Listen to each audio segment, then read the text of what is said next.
Bonsoir, je m'appelle Swami, je viens d'Inde. Je travaille comme chef de projet dans une entreprise.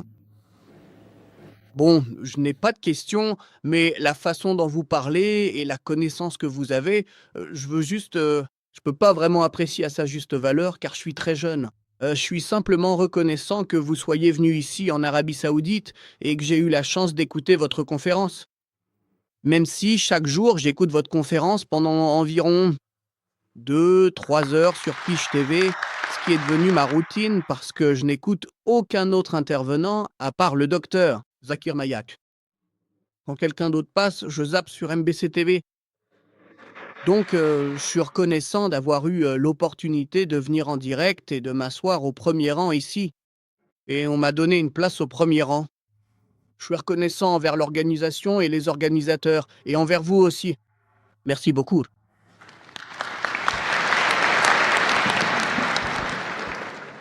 Merci, frère Swami, et merci d'en avoir témoigné.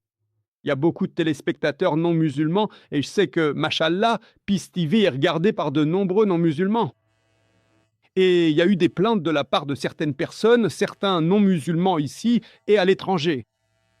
Au Royaume-Uni, aux États-Unis, on nous a dit que même si notre chaîne Peace TV diffuse environ 75% en anglais et 25% en hindi, l'ourdou, appelé aussi hindoustani, à cause de cela, ceux qui ne comprennent que l'anglais disent « Qu'est-ce que c'est que cet ourdou qui arrive au milieu? On ne comprend pas ». Ceux qui ne comprennent que l'ourdou disent « Qu'est-ce que c'est que cet anglais qui arrive au milieu ?» Donc nous avons eu cette plainte pendant longtemps et comme le docteur Ahmad Ibn Saifuddin vous l'a dit plus tôt, qu'Inch'Allah, au mois de juin, nous allons lancer une nouvelle chaîne qui s'appellera Peace TV Urdu. Urdu veut dire que ce sera en hindoustani afin que notre chaîne principale, Peace TV, soit 100% en anglais, Inch'Allah. Et cette chaîne sera 100% en ourdou. Elle sera lancée sur le même satellite à 10 avec une bande passante plus large, Inch'Allah. Ainsi, dans ce parti du monde, 75% de la population mondiale pourra voir les deux chaînes.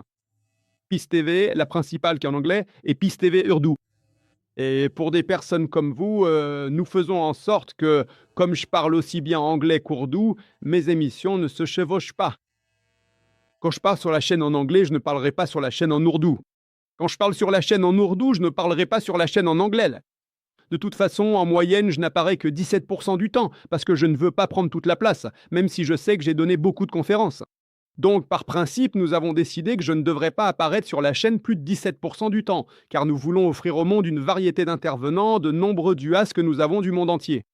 Et c'est pour cette raison que nous avons organisé la conférence de la paix en 2007 en anglais. L'année dernière, nous l'avons faite en ourdou et encore cette année, Inch'Allah, nous allons l'organiser en anglais. La conférence de la paix se tiendra du 30 octobre au 8 novembre 2009, Inch'Allah. Je suis RS, Yadov. Je suis diplomate à l'ambassade de l'Inde. Avec tout le respect que je dois à toutes les personnes présentes dans la salle, je vais simplement exprimer un point de vue que je souhaiterais partager, docteur. Zakir doit l'emmener avec lui car il a accès à un public mondial. Docteur, Zakir a commencé. Cela dit, pour un dialogue entre différentes civilisations ou différentes religions, nous devons tous parvenir à une conclusion commune. En ce qui concerne ce sujet précis, l'intervenant a pris le temps d'expliquer et de justifier en détail comment Jésus, Rome et le prophète Mohammed représentent tous, chacun à leur manière, des figures essentielles. Il est même allé jusqu'à s'appuyer sur divers textes sacrés issus de la tradition indienne, ainsi que sur plusieurs écrits fondamentaux de la religion chrétienne, dans le but de justifier pleinement l'existence historique ou la position spirituelle et le statut prophétique du prophète Mohammed. Tout ça est très bien. Mais depuis 2 ou 3 ans, nous avons assisté à diverses conférences qui ont eu lieu à travers le monde. Le point de départ n'est pas de se demander s'ils sont tous dieux, s'ils sont tous égaux, ou si l'un d'eux est supérieur, ou si l'un d'eux est inférieur. Personnellement, je pense qu'aucun d'entre nous, présents ici dans la salle aujourd'hui, n'a jamais vu nos dieux respectifs. Ni les musulmans n'ont vu le prophète, ni moi en tant qu'hindou je n'ai vu Ram, ni les chrétiens n'ont vu Jésus.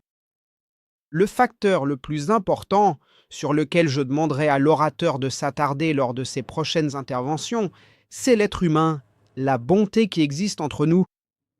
Lorsque l'orateur a prononcé ces paroles, les hindous disent que absolument tout est Dieu. Cela signifie concrètement qu'il existe une étincelle divine de bonté en chacun de nous, qui, si elle est cultivée avec soin, est capable de nous élever et de nous rapprocher davantage de Dieu. Merci. Merci. C'est à vous. Merci beaucoup, monsieur. À vous, je voudrais remercier notre frère de l'ambassade d'Inde et le remercier pour ses commentaires. Il a mentionné que dans la plupart des dialogues interreligieux, il a dit qu'il était d'accord que j'ai essayé de prouver les points communs et d'essayer de démontrer que le prophète Mohammed et le prophète Jésus sont des messagers. Oui, nous sommes d'accord. Rama, peut-être, peut-être pas. Vous pouvez vous référer à mon exposé sur les similitudes entre l'islam et l'hindouisme. Peut-être que ce n'est pas le cas, hein, même si tout cela était destiné aux gens de cette époque. Mais c'est ce que je dis. Mais il a dit que dans les dialogues interreligieux, on ne parle pas de Dieu. Personne ici n'a vu Rama musulman, n'a pas vu le prophète Mahomet, chrétien et les gens de Jésus. Mais nous devons parler des qualités, des valeurs humaines, de la bonté humaine. Et quand il dit que les hindous affirment que tout est Dieu, que la bonté est présente en toute chose, c'est ce que vous dites, pas ce qui est écrit dans les Écritures.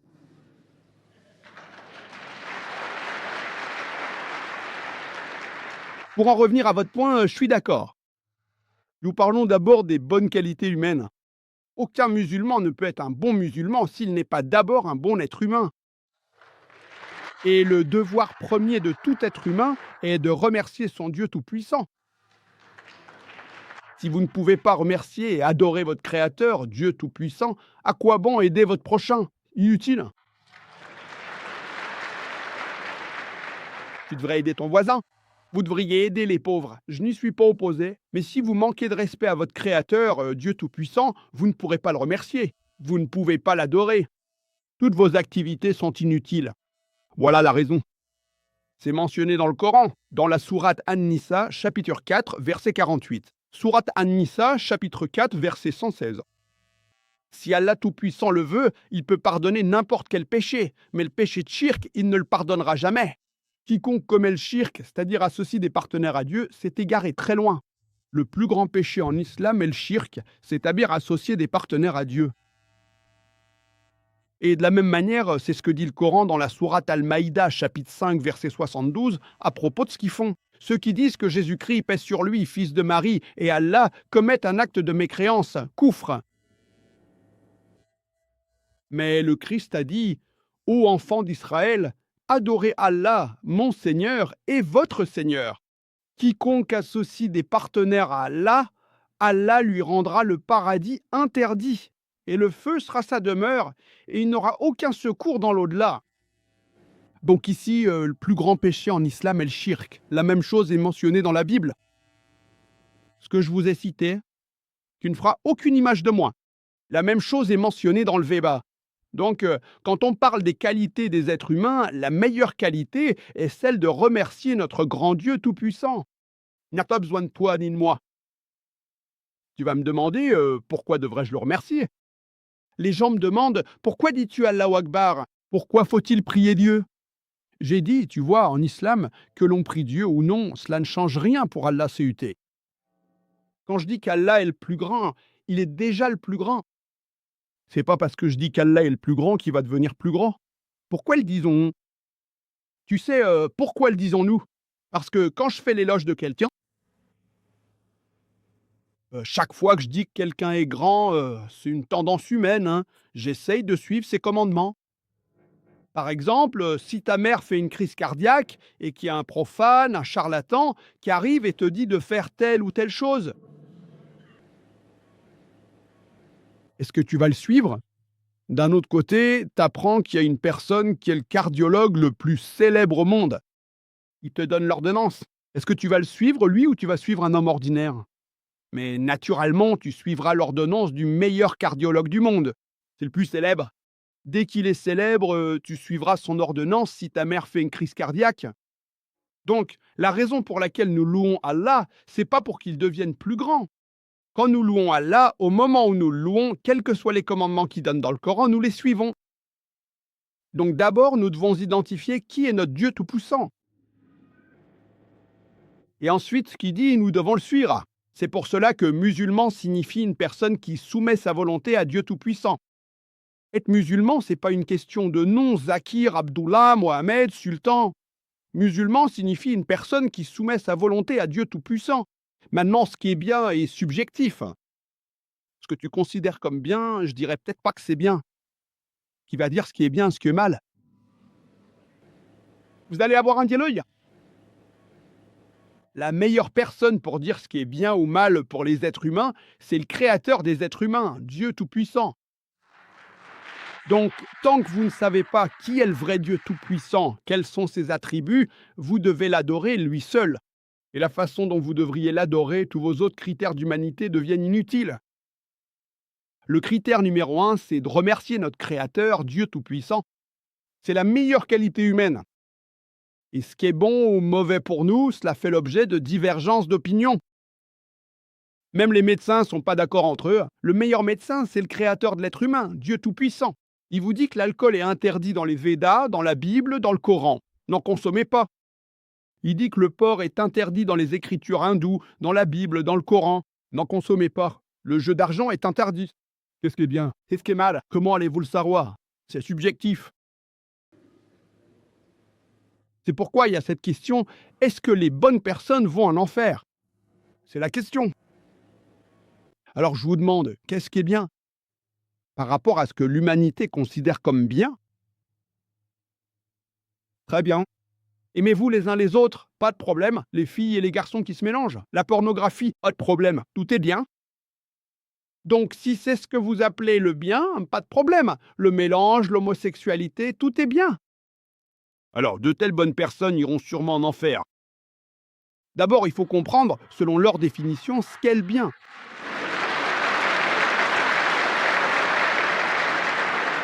Alors, est-ce que les bonnes personnes vont en enfer? Si ce sont là vos critères de bonté, elles iront en enfer.